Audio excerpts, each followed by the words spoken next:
واش الموت ممكن يكون في بعض الأحيان رحمة؟ سؤال كيزلزل الوجدان وكيقسم الآراء. فملي كيوصل المرض لمرحلة اللا عودة، واش الإنسان عنده الحق في أنه يختار اللحظة اللي ودى فيها هذا العالم؟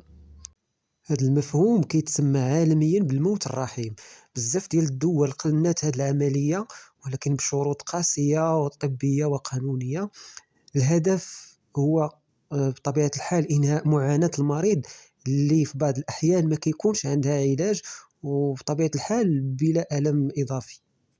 هذا الجدل وصل حتى للأدب المغربي ديالنا، فالكاتبة والشاعرة فاتحة مرشد طرقت لهذا الطابو في الرواية ديالها المسماة الحق في الرحيل.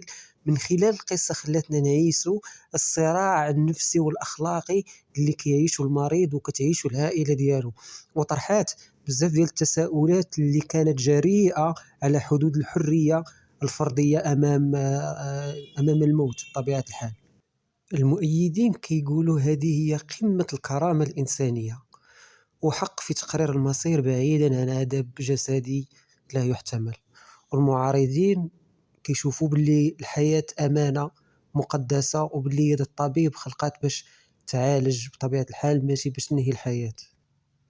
في المغرب هذا الموضوع كيحسم فيه القانون والدين والتقاليد، موضوع كيبقى عالق بين العاطفة والمبدأ.